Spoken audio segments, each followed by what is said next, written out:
today we'll be hearing from UT Dallas Jindal School of Management about their experiential learning program. As many of you know, and I could see the guest list so far, I know a lot of you personally, and I know you have experience with project-based learning, but just a level set, that is what we're talking about today, is project-based learning with an employer. And that is what the gentleman from UTD will be speaking to, Edwin Vlist and Dr. David Parks. Edwin, I met a couple years ago, and actually I think UT Dallas School of Business the year maybe before this program you're going to hear about today, UTDsolv, was created. And it was real interesting to me because there was a lot of top level momentum toward wanting to get experiential learning developed and grown. I think there was already some, but it was how do we grow it? And I think the answer that evolved over time under Edwin and David was this office of experiential learning, this center group with dedicated staff, dedicated people that are there year in, year out to kind of mind the mint, so to speak, around experiential learning. So it's been a lot of fun working with them. And then on this session, you're just going to be hearing about their program and generally about the importance of having that central group, that's whatever it is, an office, a director of experiential learning. It could take different forms, but I think what's important is just people that are engaged with it. So with that, Edwin and Dr. Parks, I'll hand it over to you. Okay, thank you, David. Let me unmute Edwin if you care to unmute also. So hello, everybody. Glad to speak with you today. And thanks, David, for that background. I joined UT Dallas after several years of working in industry, and I came over in the operations research area as a faculty member. And our capstone projects were largely organized around areas of study. So we had capstone projects in information technology and operations research, management science, areas of study, but they really weren't connected in an organized fashion. So these courses were in many cases elective courses that the students could elect to take or not elect to take. And so consequently, we had a bit of a fragmented approach because it was department by department organized, and the content and the selection and the criteria for the projects were different. So for example, if you had a company that wanted to do a marketing project and subsequently do an implementation project, it would be perhaps under two different areas and two different faculties with not really a harmonized approach. So we came at it in a fashion that we had very, very good success with companies and their satisfaction levels with our work, but it wasn't unified, and we didn't have a common syllabus or things of this nature. So about a little over 2 years ago, I moved from a faculty role into administrative. I still teach, so I'm still in the faculty and I still teach, but also I'm the assistant dean in the dean's office, and Edwin's in the dean's office.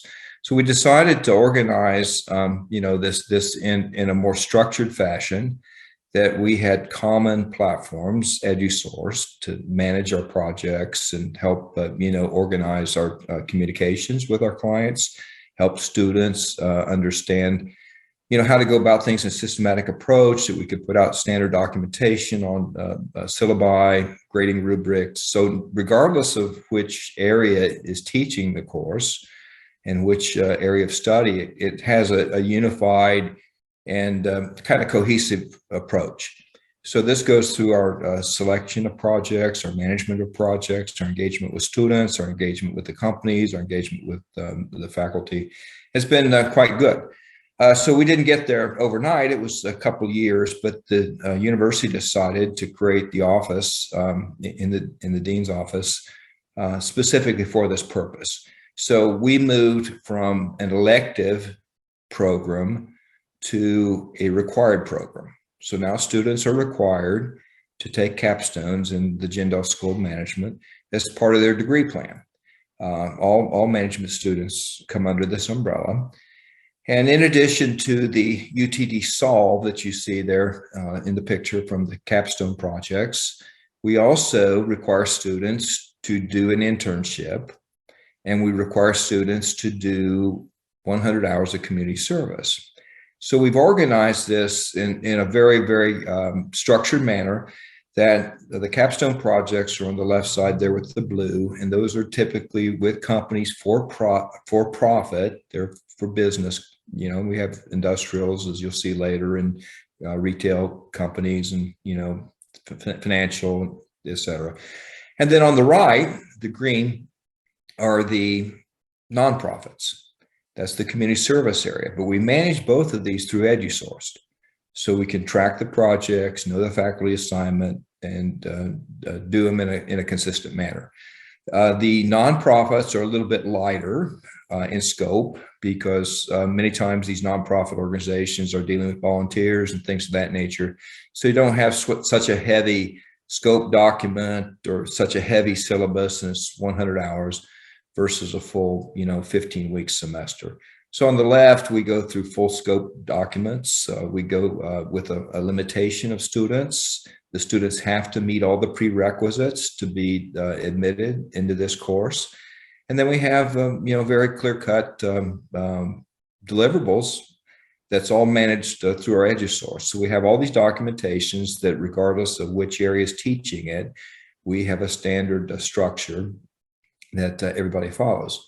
So next slide, David, if you don't mind.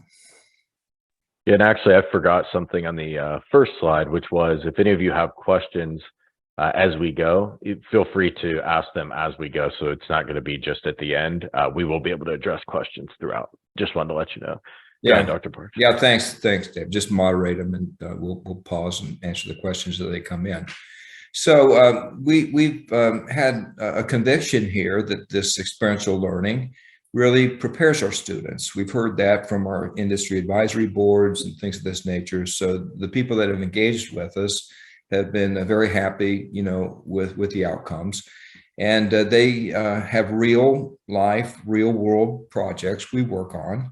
And, they're often beneficiaries of some original thinking or some research or some things of this nature. So the projects have to be of sufficient content, intellectually and challenging, to assign a team of 5 students, senior level students that have completed, all the coursework to go into this. And then the business in return not only just gets the outcome of the project, but it's a very, very good pipeline for recruiting talent. So a lot of people often end up hiring 1 or 2 of the students into their company, because they've been able to see them with their softer skills of cooperation, collaboration, influencing, persuading, all those sorts of things. So, overall, we have a lot of repeat clients. That, to me, is the validation of the program when companies come back, and repeat the experience. That's the highest form, I think, of validation that exists. So the value propositions, really, it gives them access to the talent, the intellectual property, things of this nature remain with the company. That's very, very clear. We set that out at the start, that the students or the university does not own the IP. The IP remains with the company. There's NDAs or things like that, required. We can execute those as well to get access to real data with real companies solving real problems. So it's important to us to brand this. UTDsolv is again the name for the for-profit companies. UTDsolv is the name that is been set up for the nonprofit. And we're in the market, at actually promoting that significantly to our clients. So we start with a project submittal. Those all come through EduSource. So we ask people, if you have a project idea, come through the submission process. And this is, a funnel that not everything that comes in gets accepted. We have to have sufficient work content, and maybe the scope is too large, maybe the scope is too small. We work on that with the clients to adjust that as needed and keep track of that in EduSourced. And then once that's firmed up and we decide to accept that, we go through the project selection, where we make the assignments into the proper faculty resource and the proper section. That all occurs in our office, in Edwin, in my office. We make those decisions of how many sections of courses to offer and which section gets which project. And then we actually initiate the project with a kickoff, and the faculty and the students are actively involved in that. We go through those structures with a charter, and project plan and execute the plan. And then at the end, we give the deliverables, and those are presentations the students provide to the companies, along with a written document, a report or set of instructions or things of that nature, depending on the project, and then an infographic that we can post around the university, and people can kind of see the work that has been done through students. Next slide, please. Okay. They will be posted. And I have a question. So this is all very involved and intricate. And I see in the audience some programs that have something like this in place and some that don't, and are thinking, I mean, just off the top of my head, I know some of these folks are thinking, how do we get to that level? What did it take to get a program like UTDsolv off the ground and established? Because that seems to be the line in the sand that some people just, it almost seems insurmountable. Like, okay, we want to do more experiential learning. We've got this top level initiative, but how do we create this? So how do you go about getting that buy-in, or can you just briefly tell us that history? Yeah, sure, I'd be happy to. So, as I mentioned at the start, there were different areas in the management school that had, capstone programs, but they were, let me say, loosely coordinated. I taught, for example, in the operations research area, taught management science and, ops research and, optimization projects. But I really didn't have any interaction with the marketing projects, nor with the finance projects, nor with the IT projects. So we were kind of, department by department organized in that fashion.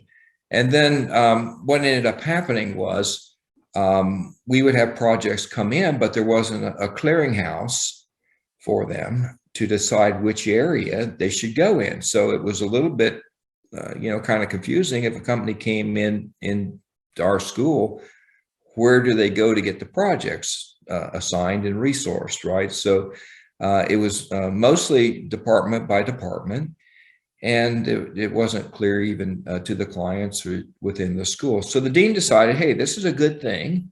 We get really good marks on this. The client satisfaction, you see that with, hundreds of projects, has been a 4.76 overall on a scale of 5. So there's high degree of satisfaction. There's value in areas other than the areas that are offering these. So it was really, kind of an idea that coalesced, at the dean's office, and in terms of, let's commit to this, let's go over, and then so they found somebody to help organize it. In this case, it was me. I'm still the faculty, I still teach it, but I also work with other colleagues in different faculty areas. So you need, in our view, to make it successful, kind of singularity of focus and somebody to kind of help organize it. And the dean provided some resource for us in the form of Edwin and Beyond Go in our office to help manage the projects and things of that nature. But if you kind of take this approach, the thing we felt was necessary was kind of some central office to oversee these. And we have two questions that are really related to each other, and it makes sense they'd be asked here because we've got that big, hot number of $6 million of economic value. So the questions are, do you charge the companies for these projects? And also, well, I guess they're both, do you charge? And then I would have follow up, how much do you charge, if you want to share that? Yeah, no, I'd be happy to share it. We have at this point not charged. It's a degree requirement. It's experiential learning. The companies are committing, because we do require the companies to commit some resource. In the case, commit their time and, software support or whatever is needed to actually execute the projects. And then what we do ask in return is for a donation to our scholarship funds. And many do. And we've had, sizable donations from a few $1,000s to tens of thousands of dollars into the scholarship. So, and then what that does, it creates scholarships if there's sufficient funding. It creates that as an endowment, and it goes into perpetuity and creates a scholarship in the name of the company, say for $1,000 a year in perpetuity. So that's how we get remuneration. We don't take financial remuneration directly, nor do the students get paid for this. This is why the program is different than their internship. The interns, of course, get paid. These students do not get paid for this, nor the faculty. It's part of our just, salary and course load. Of commitment in terms of time or effort is expected from the company on each of these projects? We expect, at least an hour a week, every week. So when we have these kickoff meetings, we want a person on the, company side that can quarterback it. We don't want to be trying to go around and get, access and connections inside all these companies.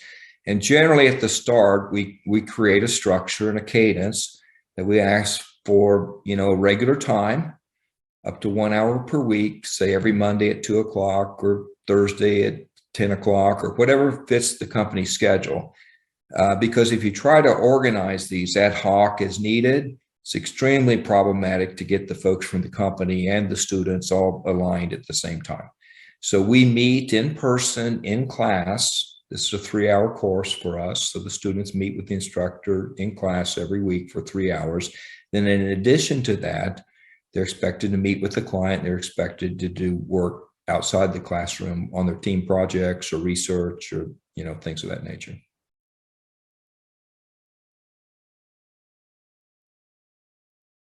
To target, and who are you targeting at the companies?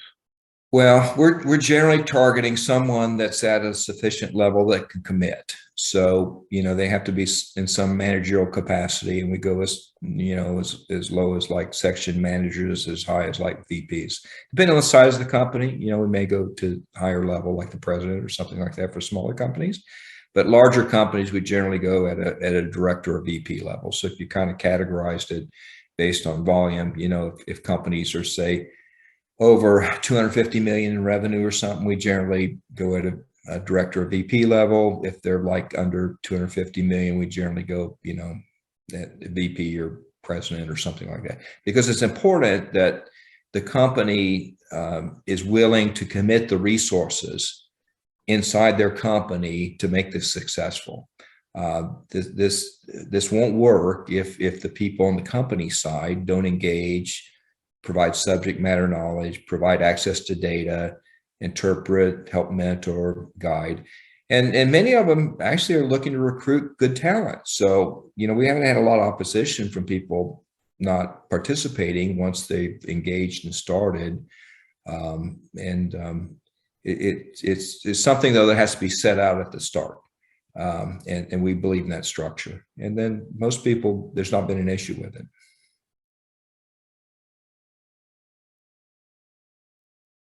That handle the questions, David? So maybe in addition to the economic value just explained by David, basically we base this amount on the estimated national value of a volunteer hour, which is estimated on $29.95 times the hours that students dedicate to the project each semester. So basically we count 5 hours on average per week, which comes to about 80 hours for a whole course, a whole semester. And the total number of hours times $29.95 comes to more than $6 million, just to explain.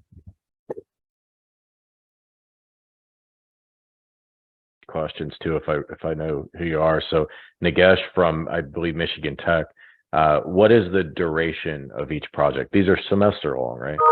Yeah, and they're typically semester, but that's where I mentioned earlier at the project inception. Some are too large to be done in one semester. So we have had instances where they want to break it into 2 semesters. So for example, we've done some projects where we do the research in the first semester and do the implementation in the second semester. That's why it's important to have a consistent syllabus and tool and things of this nature, because it can carry over from one semester to the next, depending on size and scope of the project, and the user experience should be the same regardless of the faculty or the students engaged. The processes should be consistent across that. That's again why we manage it kind of out of the dean's office with a unified approach. Most of the projects, however, are designed to be done in one semester. So it's about 10 to 12 weeks of intensive work. You know, our semesters are about 15 weeks long. It takes a week or two to get organized and a week or two to wrap up. So that gives you, you know, like 10 to 12 weeks of actual work content.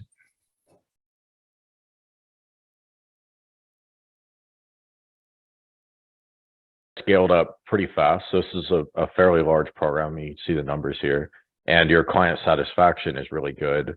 What do you attribute to being able to grow quickly, but keep clients happy and everything kind of works? Because to me, I mean, this program's only what, 2.5 years old. So to me, that's what's striking looking at this is you came out quick, scaled up pretty fast. It's worked pretty well. Do you have any thoughts or advice you'd give to people on just if they're thinking about planning a program like this or growing into a program like this? Again, some of the people here already have this, but many of them don't. Any thoughts you would give to them? My only suggestion is, you know, I think we're kind of all in people, and we're going to go at it hard and strong. And by that, I mean, I came out of industry. So, you know, I've worked many, many years in industry for large corporations and things of this nature. And understand when you're asking companies to get engaged, you have to create value and you have to kind of be committed to it, right? And that's one of the things that we got from the dean was like, look, this is important to our students. We want to get our students really real world ready. And, you know, that was a lot of the feedback from our advisory boards. We have industrial advisory boards and things in, you know, the school. And they kept saying, look, your students come out, they know a lot of analytics and all that, but they're not really ready to function in the workplace. I mean, they need some tune up here to get work ready. So, okay, we'll commit and do that. So it was some feedback we had, and, you know, once it was decided, it was like going to be a degree requirement. That was kind of the big thing, as I see, David. Once it's decided that it's in the curriculum and the students have to do it, you're going to get the students and you better execute on the program. Because if you don't, you got a big problem that you can't graduate people. So, you know, once we kind of put the line in the sand, like, yes, this is valuable, because if it's an elective, you don't have to offer it every semester. We offer this thing every semester, and we offer multiple sections. Like any given year, you can just do the backward math. You know, we've put 2,500 students in a couple of years.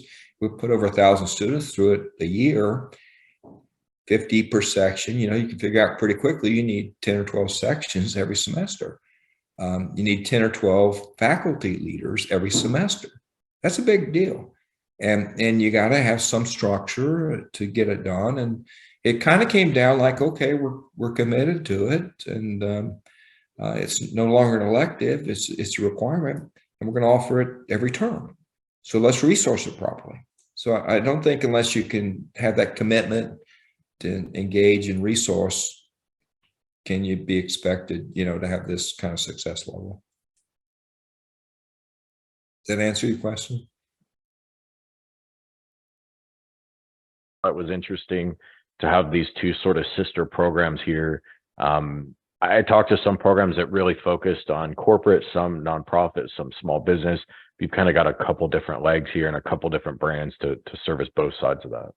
Yeah, we do both, and we've made the distinction on the UTDsolv that most of these service organizations depend many times on volunteers.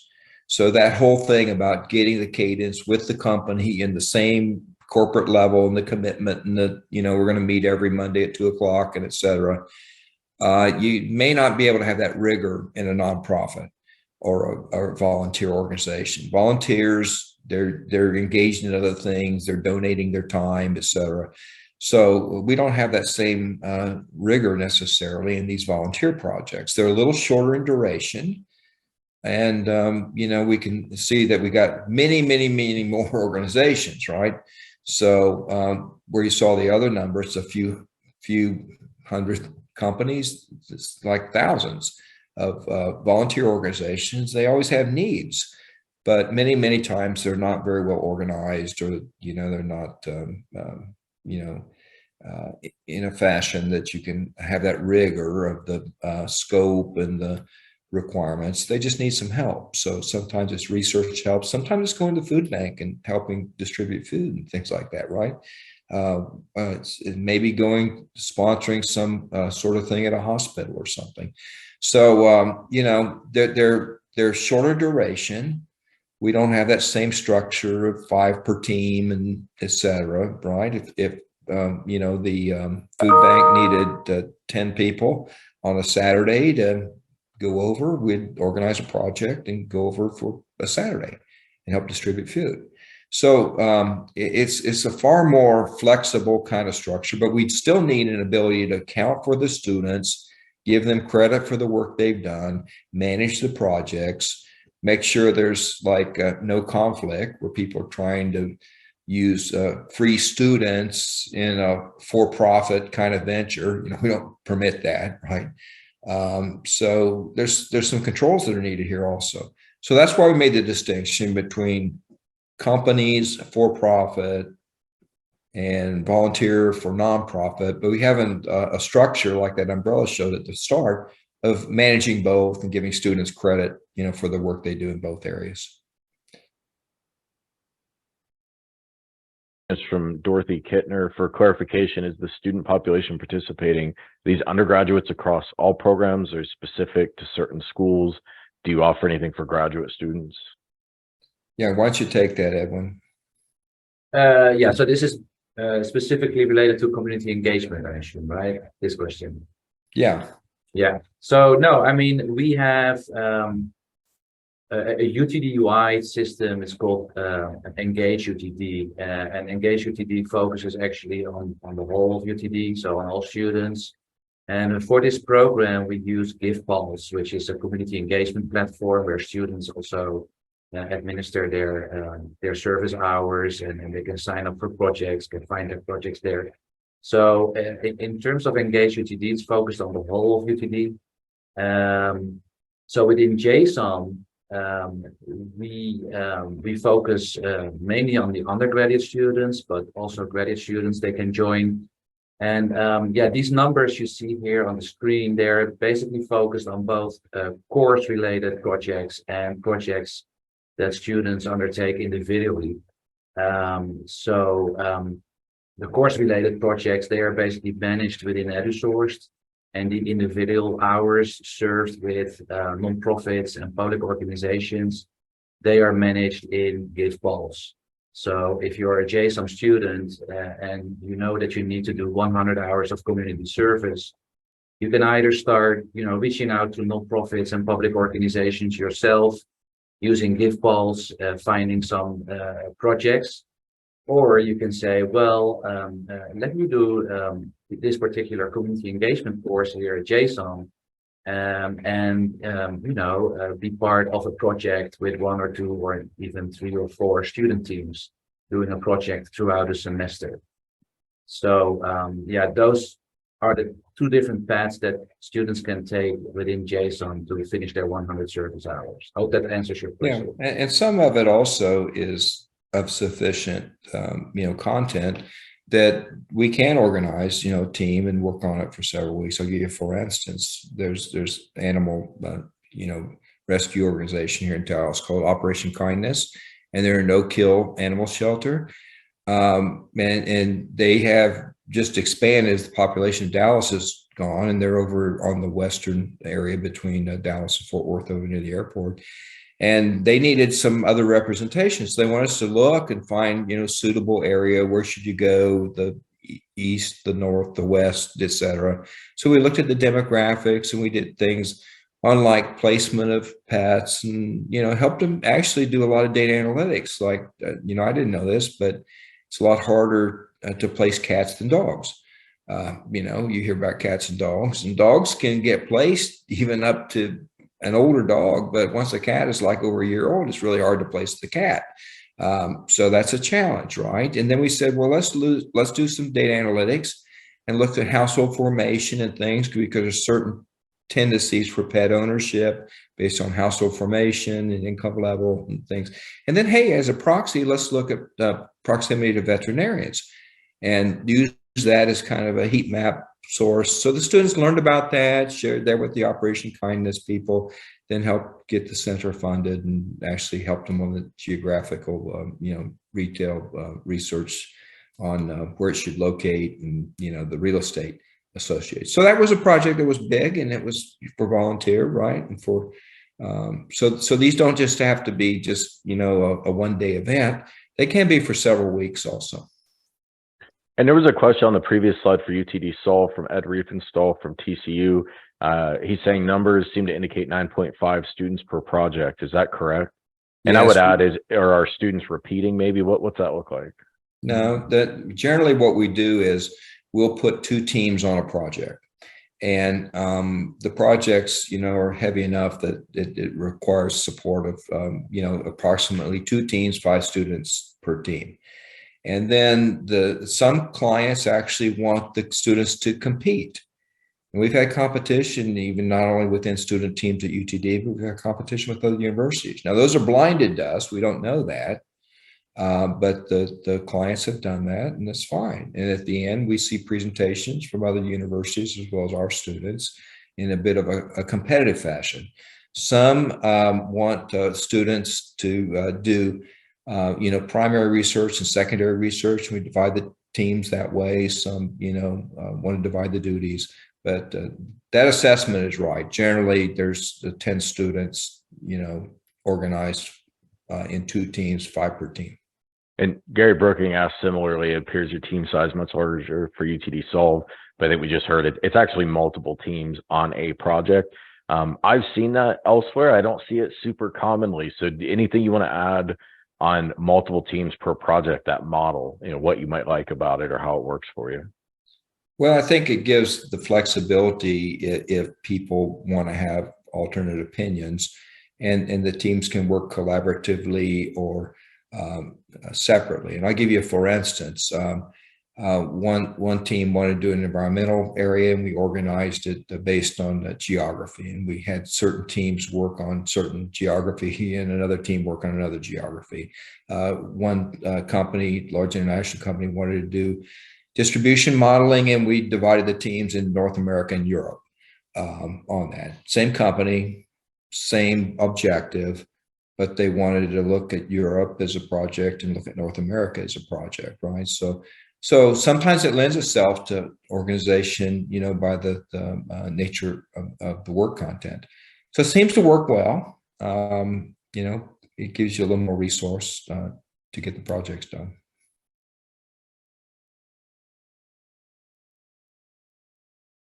Are we good to advance to that? Yeah, let's go.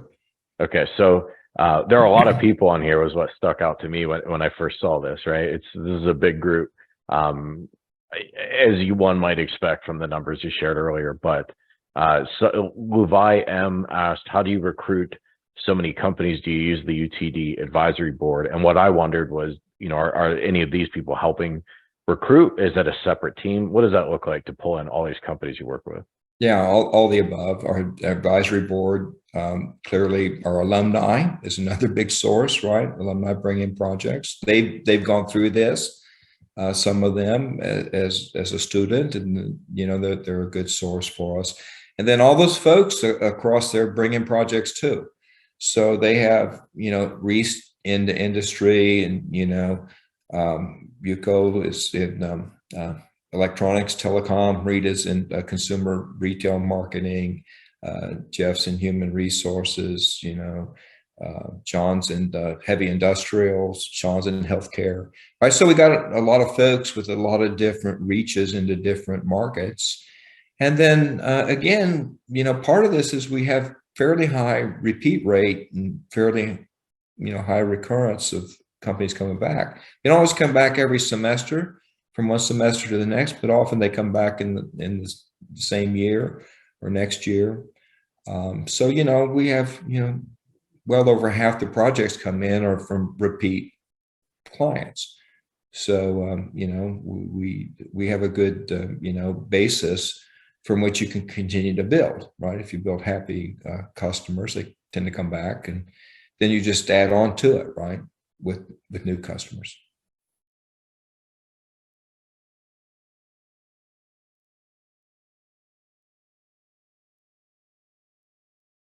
any comment on UTDsolv or UTDserv's impact on career readiness or career outcomes, admissions even?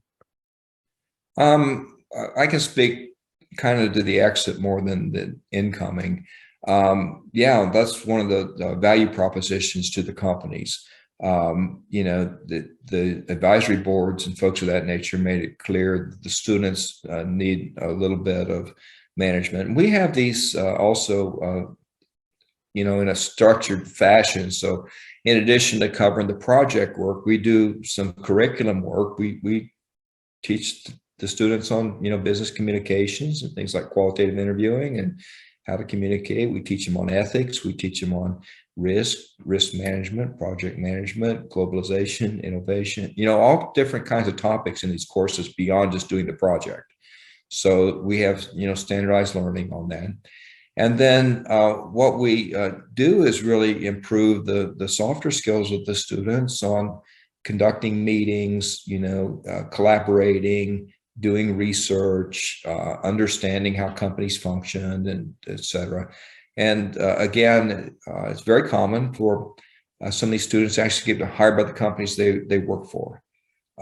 If they don't get hired by that company directly, we do have a good network, and students didn't necessarily want to go to work. I can think of one just it's front of mind to me because he got a job at Apple, but the company he worked on his project, they were in Chicago. He didn't want to go to Chicago. He wanted to stay in Texas. And so he used his experience through his capstone project as something to talk about during his interview with Apple. And they said, well, can we contact the client company? And sure, go contact the capstone company. That's fine. They gave great referrals and the guy got the job at Apple. So, you know, to me, kind of the validation is it helps them authenticate that they can actually take the things they've studied and go use them and do something with them. And that's what companies are looking for, you know, dependability, that you're conscientious, that you show up on time, you're prepared for meetings, you're attentive, you meet deadlines, you can work in a team, you know, environment, you can work with things that are ambiguous and, you know, be successful and overcome, you know, to get the project completed on time and of sufficient and good quality. So that's the kind of the planning step we go through there. Is this an animated slide? Or let's go to the next one then. And then, so we go through the submission, and that's kind of where we do all the planning. And then we use, you know, EduSourced throughout to manage it. EduSourced got a lot of nice features for sharing documentation, things like time reporting of the students, of what they're doing with their time, putting meeting notes and things out there in a discussion board. And then we have milestones all set up on all these projects. So it's easy for the instructor to go in, the students submit their work. It goes under the milestones. The instructor can return it because it's not adequate or not acceptable.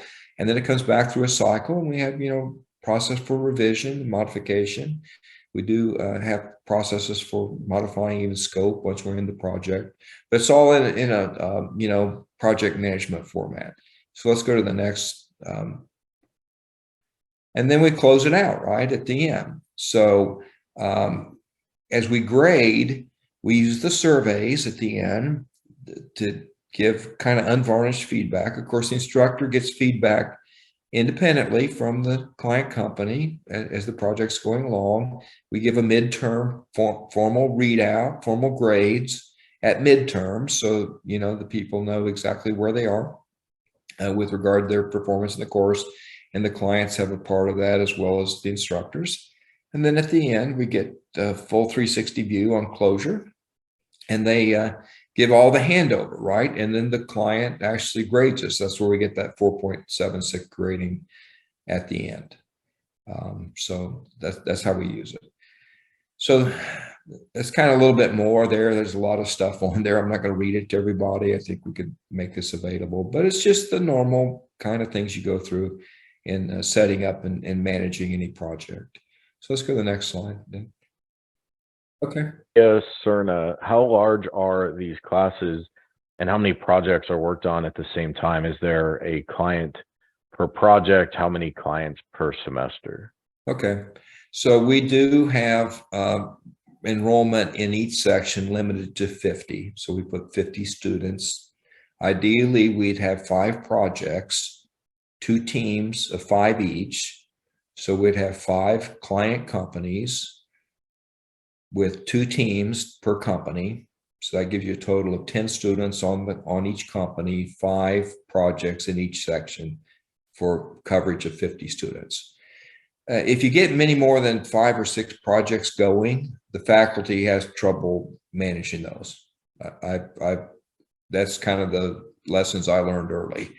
So I'd get these large classes, and okay, I'd try to have smaller teams, but then you can't manage 10 projects. Faculty can't, and put the time in. At least that's my opinion. Put the time in, and because it takes a lot of time outside the classroom, it takes a lot of time guiding the students, mentoring the students, helping the students. So you're 3 hours in class, and then you can easily spend, another 5 or 6 hours outside the class, with meetings and things like that. And let's say, okay, typically if we're teaching like 3 sections, that pretty well consumes your week. And then simultaneous with that, Edwin and I and beyond the people in the dean's office are always continually recruiting projects too. So right now we're in the process of recruiting for the fall. So we generally stay, 4 or 5 months ahead on the calendar to recruit projects in anticipation of the enrollment that's coming in the fall semester. We'll get all those lined up no later than July. So when the semester starts for us, middle August, we're ready. We have the projects booked, we have the faculty assigned, we have everything loaded in EduSourced, all the teams assigned to each section, and off we go. And that way we get out of the gate pretty fast. One, I think you just sort of answered, but Mary Wagner asked, how early do you source the projects before the semester begins? Right. We're generally at least, 3 or 4 months ahead, because we have to know, because if we wait too late, we have too many independent moving pieces. And then, we do give some priority to people that have done projects with us in the past or that are on our advisory board and things like that. That's some of the benefit that we can offer them by participating and helping us as an advisor to the university or being on our boards and things. So, we get some projects from them, and generally we know right now, I'm thinking, we're working on projects. Edwin and I are on the phone this week with several clients, discussing August right now. So it's never too early. It's something that does take a lot of time. The next question is from Abby Hartgrove at Rice, I believe. And I'll take this one real quick, and if you guys want to add anything. So do you mind sharing how you work with EduSource to ensure appropriate connections, high-level projects, and the financial commitments associated with working with that organization? So we're not bringing projects to the Jindal or JSOM at UTD. We are providing a platform that is used to organize the program, that it gets customized, and then they can run their program. So the long story short, we sort of played around with project recruitment early on. We found it very difficult to build a sustainable business there without co-opting schools' brands. And that's, some vendors do that, they're out recruiting projects for a school using that brand and maybe taking those projects, putting them elsewhere, and you can build a nice ecosystem there. But we think it's healthiest if the school is representing its brand and gets to have private ownership of those project sponsors. But I don't know if either of you have anything you want to add to that. No, that's exactly right, David. We used EduSource as the management tool, but the recruitment is largely initiated at the university on our own means, right? So, Gene from Lundquist asks, on average, how many sections are you managing per semester? I think we have 12 this term, don't we, Edwin? That's correct. Great. Good to go to the next one, or do you have? Yeah, and just so everybody knows, if we end up, we don't have a hard cutoff at 50. If we end up with like a few more over that, we do have a wait list sometimes, and we're not going to deny somebody graduation and wait till next semester. So, we've handled up to as many as 60 in a section. There's a little bit of flexibility that we provide students on that. Maybe take on another project or something of that nature. to do that. So it's ideally it's staffed and organized around 50 students, 5 projects, but we do have a little bit of flexibility to go up a few more and add a few more, students and maybe one more project. Okay, so we can go to the next one.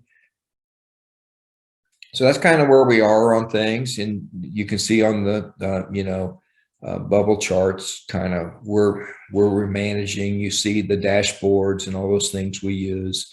We use the tool extensively, so it's really, really good for Edwin and myself to also manage the faculty through this. If the faculty is really not signing off on students when they're completing things, we have complete visibility over that. And we don't have any problem there. I'm just saying if a problem were to develop, we would have visibility over it and could work with the faculty. Same with the students. When you go in and look at people and their time reporting and things of this nature, it's very, very clear who's working and who's not working. It's also very clear if things are getting done in accordance with the overall plan and the timing commitment. So we could see that, if things are not going to get done on time or they're at risk of not getting done on time, we can use the tool to help, keep us in a healthy situation here. So we use it for record keeping and all these sorts of things, submittals, surveys, all that stuff's out in the repository. So want to go to the next slide? Yeah, well, speaking of all those sections you have to oversee, we have a question from, apologies if I get your name wrong, Kanathal. How many faculty are involved to supervise one section? One faculty per section at least, but in some cases, one faculty may teach multiple sections. Like in my case, I'm teaching 3, but that's not typical. Generally, it's 1 per 1, 1 per 2. We will go as high as 1 per 3, but that's not advisable. I just did it because our enrollment was pretty large this time. So, and then we have all the templates that we put out there. So with all the different faculty and different things, that maybe they want to stylize this a little bit, we really want consistency. So the way in which we do the charter and the team and the project plan and the presentation, it's all consistent. And also when we go to grading people, because these students are taking this for grade. We debated around a little bit internally, taking a pass, fail, or credit, no credit, but we found there's value in, recognizing the work and awarding a grade. Because as you can imagine, with 1,000 students in it, not all 1,000 students are going to work equally hard or as diligent as other students on the team. And, we have to sometimes intervene and coach and counsel and advise the students that they need to improve their quality or et cetera. And that falls on Edwin and myself to do that along with the faculty. But without that structure, it'd be hard to do, right? So, we want to be consistent across all the sections, the way the grades are administered and the, work content. So we use all these templates that we've developed over the last couple of years. Manage that process. We have a handbook, we have grading rubrics. It's all very, very clear. The instructors, their duties are very clear. The students' duties are very clear, and it's very well documented. So next slide. And there's kind of some more of that, right? All that stuff. You see the grading rubric, and we have rubrics for, the infographic, the charter, each of those. And any student can know exactly what they have to do, to get a good grade. And that's how it's scored, right? So we've structured this for 8 of the student as well as 8 of the instructor. So it's not a lot of interpretation on how you accomplish this and how you get scored. So that's all laid out. I have a question. Did you have much faculty pushback on standardizing to this degree? Because I've met people that have struggled with that, but it sounds like you were able to do it. Any thoughts there? Well, they actually liked it, believe it or not, because it takes a lot of the burden off of them. Here it is. We have a standard syllabus. Every week we say what the instructors to do, what the students are to do, et cetera. So with that structure, it's already been set up. It's been approved by the dean. been used repeatedly. You know, we post all these, the provost requires us to post this stuff, so we post it, and they by and large found it useful.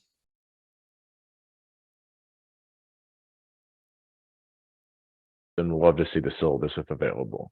Yeah, I think so. Just we can send it out, and just don't want to just broadcast it out. But if anybody wants to send us an email, we can have a link here at the end, David. I think that people could send us individual requests or stuff like that, and we could set up a meeting and go through it with you, or just send it to you. Okay, next slide. So that's what we expect from the client, right? We make all this clear at the start, right? When we sign up the projects of how that works. So we've covered that, I think. Next slide, please. And that's Edwin and myself, right? So we got the link up there for people to submit projects. We got a brand name, UTDsolv, you know, UTDsolv. We promote these with our advisory boards. We got marketing collateral around these things, some videos and some flyers and, you know, things like that. And then we socialize it in large measure through our alumni, through our past clients, through our advisory boards, and then through, you know, direct solicitation. We go to the Chamber of Commerce. We had, like, we're in Richardson, Texas, for those of you who may not know where we are. We go to over, you know, the city, Economic Development Council, right? All sorts of outreach we have to get projects. So it's a lot of work, but, you know, you have to generate a lot of projects to have the kind of coverage we need. And we don't accept everything. We probably rejected a couple hundred of them, I'm going to guess. So at 2,000, we don't just take everything that comes in. If it's not of sufficient content or, you know, challenge or things of that nature, we don't take them. And, you know, we're nice and tell the client why. And if they want to resubmit something else, that's fine. But, you know, their project wasn't like doing a website is not a project, right? Somebody wants us to do a website. That's something we would not do. So any questions at the end or anything anybody would like to ask? The time commitment for companies. So since projects take time, we all know that. You mentioned some of that. What is your pitch to companies to overcome that time commitment? Well, we say if you don't expect any value, you shouldn't do the project. I mean, we're pretty direct on that. I mean, if you're thinking this is important, and here's what these projects are, they're really things that the clients want to get done. They just don't have the resource, don't have the budget, or maybe need some independent view on something, you know, that they get it. So that's not really been a challenge because we kind of set that expectation up front that, you know, we're going to give you, pick a number, you know, up to 100 hours of work content. You can at least put in 10 or 15 yourself to get 100. And most people are rational. They say, yeah, we'd like to do this. But again, you know, they generally are engaged because they want to see the students as a recruitment tool. There's a lot of challenge on talent acquisition, as everybody knows in the industry, and getting the best students in the best situation is a really good way to do it.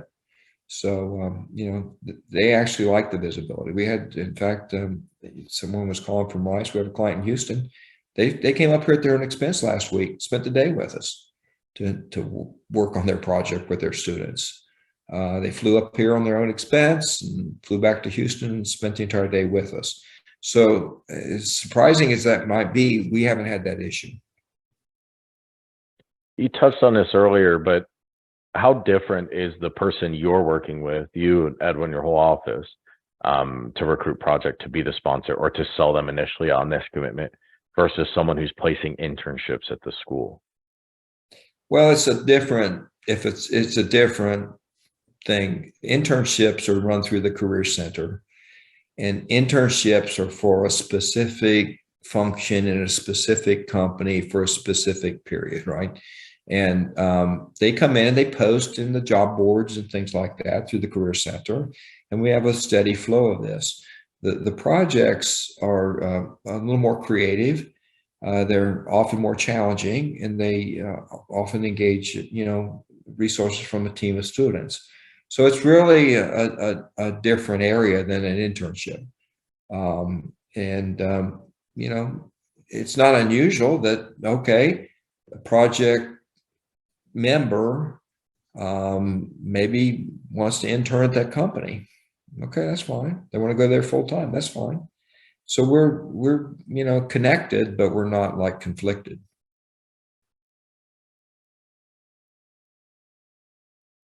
Is really a different person.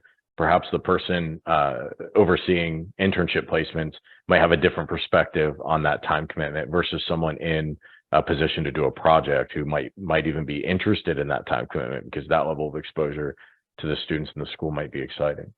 Yeah, and also interns, we have students that intern as sophomores and then juniors and all. This is senior level, so they're like graduation ready.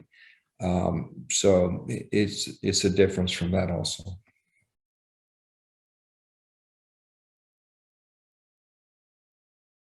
Either of you want to share? No, it's been a really good experience I've had, and the key to me is, and you talk about assignment and faculty and all, you really should have a desire and a want to do this, right? This is not like just teaching another course. And I teach other courses. I teach analytics and stuff, but it's very, very different than that. And you should have faculty, as you think about assigning people and stuff, that have an interest in mentoring and helping and developing and all these sorts of things, other than just teaching subject matter, because you're trying to also teach life skills and normality in business, from meeting and punctuality and dependability and ethics and all these things, in addition to doing the projects. So I think that's kind of one of the reasons we've had pretty good success. On that chart where you saw those people, they all want to do this. This isn't just a thing that's assigned down from the dean as another course. Oh, it's another course, another load, and I have to do this as part of my course load.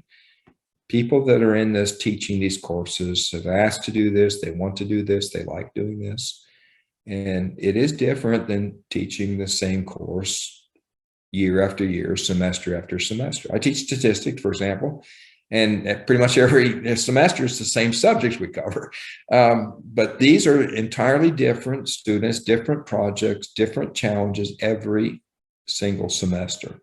So, that's why it takes a lot of time. But, if you have people that are kind of helpful and like helping others and want to help others and want to do this, you have great success. If you just make it as an assignment with, say, inexperienced faculty leading inexperienced students and uninterested faculty leading inexperienced students, it's not going to work very well. Yeah, I think that's the line in the sand. Is it seems to be, is it a course? Because at some schools it is a course. Like you take engineering disciplines, they have to do a capstone. It's a course. They have a rich history of that. That includes a lot of faculty with a lot of really fantastic experience teaching capstone. But then you see a little less in the engineering school, a dedicated office of EL. But even in business schools, it's less than half of the ones we survey in our benchmarking report have this dedicated office. So is it a course that, it's part of the curriculum, it's important, or is it more than that and it's something you really want to operationalize, like, you have here with the UTDsolv or some other programs where there's operations. And if there's operations behind it, probably needing people, which people do you need, tools and all that. And I think that's the question that sometimes doesn't always get asked. It's just, let's grow experiential learning or let's elevate our game. But that is where the rubber meets the road is, are we creating an office? Are we creating a staff? Are we creating an initiative that is really here with a flag in the ground? Thank you both for presenting today and sharing. And thanks everyone in the audience for some fantastic questions. And with that, we'll adjourn and we'll be back in a few months with another session. And I'd like to welcome you all to that. Our annual benchmarking report is now open, or the survey for this upcoming year.